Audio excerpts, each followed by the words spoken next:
I just need a little feedback here, okay? I'll only stay a few minutes. That's what you said the last time. You stayed nearly the whole night. Is he going to eat all my saltwater taffy again? He can sure put it away. Look, I only ate a few pieces of your candy, Mr. Fenton.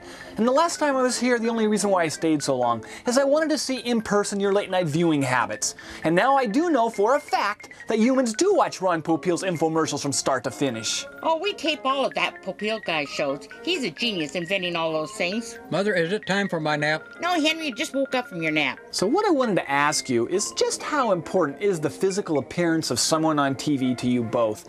I mean, does it really matter that a guy's losing a little hair or maybe developing a double chin or getting a few wrinkles? What do you think? Spooge, there's so many channels out there. Why would we want to waste our time and look at someone ugly? Tell him we like pretty people, like Alyssa Milano. Look, I had Alyssa Milano on the show, and I didn't notice any huge increase in the ratings. Oh, sure, they picked up a tiny bit, but the Weather Channel still kicked our ass. It's a cruel world out there, Spunky.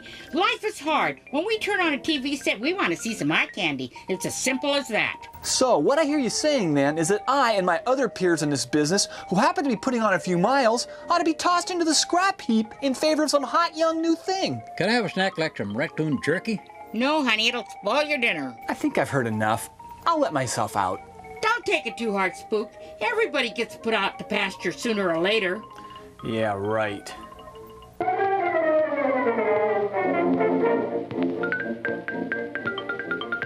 A hearty hello to you, Mr. and Mrs. Fenton.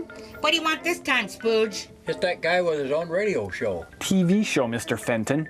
Anyway, my producer has sent me out on the street to get a feel for a certain segment of the viewing audience that, frankly, I've given a little thought to. The militia members of this country. What do you want to know now? Ask him to do the secret handshake before you tell him anything. I don't trust him. Honey, do you think I would tell this little pipsqueak anything top secret? Look, all I really want to know is, what type of TV programs do militia members watch? I mean, a few of them could be Nielsen families too, like you guys. I mean, there could be a lot of them out there, and if we could pick up a few here and there, we could really boost our ratings. Let's just say, if we knew somebody who was in the militia, we could never pass on confidential intelligence, like what TV shows they watch. That's between them and God. What's the big deal? I mean, who cares if someone finds out these wackos watch Beverly Hills 90210 or Suddenly Susan? Spanky, no can do. Shall we sick the dog on this creep? I sharpened up Snapper's teeth this morning with one of your emery boards. No, dear. What are these people afraid of? What, that the world will find out that they have even worse taste in viewing than they do in clothing? Because, man, that camouflage look is really tired. I think it's best you head on down the road, Spooge.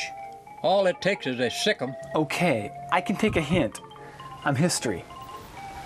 Henry, it's not nice to have the pit bulls tear into company when they visit. It's downright rude. Oh, they just like to have a good time. Do you remember what they did to the cable guy? Yeah, but he said he'd be here in the morning, and he came by at 4 in the afternoon. It was no reason for them to bite his ear off. We live in a litigious society, dear.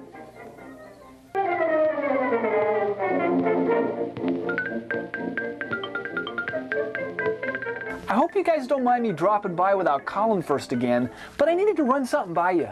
Mother, the little rat is back. You want me to pat him down and see if he's wearing a wire?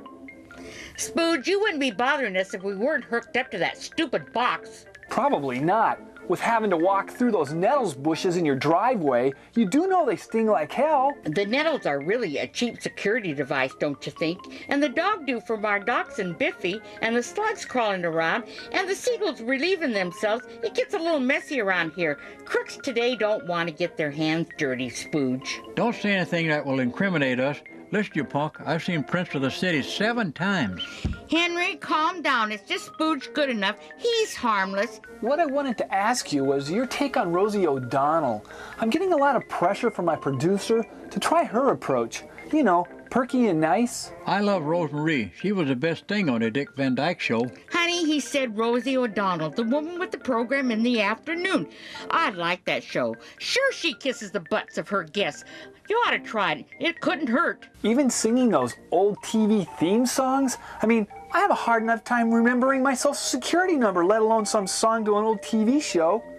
Mother, can I sing the theme to the firing line? Or how about Nova? Henry here is a big supporter of PBS. I could never pull this off. I mean, nothing against Rosie, but It's just not me. What do you got to lose? You know you're going to be canceled. We're not the only Nielsen family that hates your guts. You could do a lot worse than to have Rosie O'Donnell as a role model. Okay. Thanks for the input, I guess. I'm out of here. Mother, if my watch is right, the seagulls should be circling the property right about now. Let's look at that joker getting pelted. Good thing he's wearing a hat.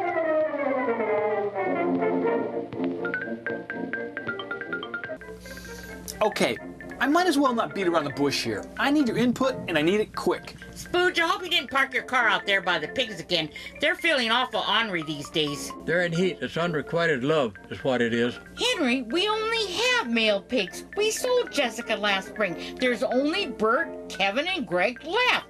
Can we dispense with the birds and pigs discussion? I need to ask you guys a couple questions. Is this about the gall darn Nielsen box again, Spinky? Mother, if Jessica isn't with us anymore, then who has Bert been spooning with? Honey, I think Bert is confused about his sexuality. It happens. He sure looks like he's in love. I read this memo from the research department at the network, and it said that the majority of all Nielsen families prefer their talk show hosts to have like real strong, prominent chins.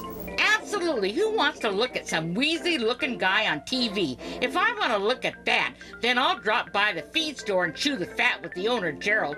That guy looks like a gerbil, poor man. Is it time to go to the feed store? I love to go to the feed store. Maybe they can sell us something to help Bert with his problem. But Mrs. Fenton, chins don't make the man. If that was the case, Rick Dees would still be on the air. What happened to the Rick Dees show? I dig that man. We love Topo Gigio. Henry, that was the Ed Sullivan show. Now, Spook, I'd like to tell you I didn't care if a man had a strong chin, but that would be a lie. I melt at the sight of Jay Leno. That's a chin. Was Bunny Rabbit on Rick D's show? Captain Kangaroo, dear. Okay, I've heard enough. My career is screwed because of bad genetics. Damn. I mean, I always knew that size mattered. You want to go out and watch Bert get frisky? No, dear, you go ahead. I want to watch Oprah. I need to find me a good book.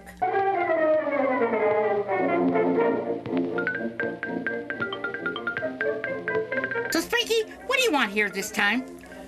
Is this my nephew, Darren? Hey, boy, you owe me $150.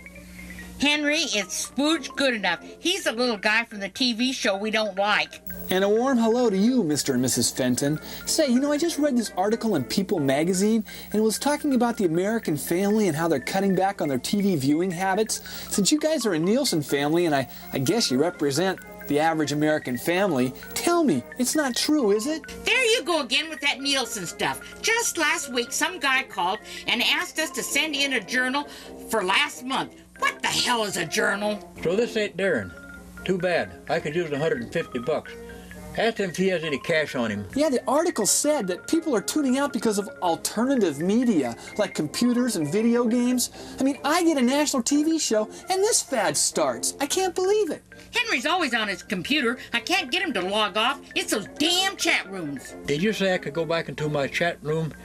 Can I log on, can I? Not until after dinner, dear. And tonight, please do not visit that room where they speak in tongues. Is there anything one can do in TV to attract people like you back? How about a decent show? I won't type in tongues, but can I just at least visit the room? No. Those people scare the hell out of me, Henry. Spunky, I'd like to tell you that there is some easy way to get people to watch TV again, but I just don't see it happening. All the shows are the same. Except mine.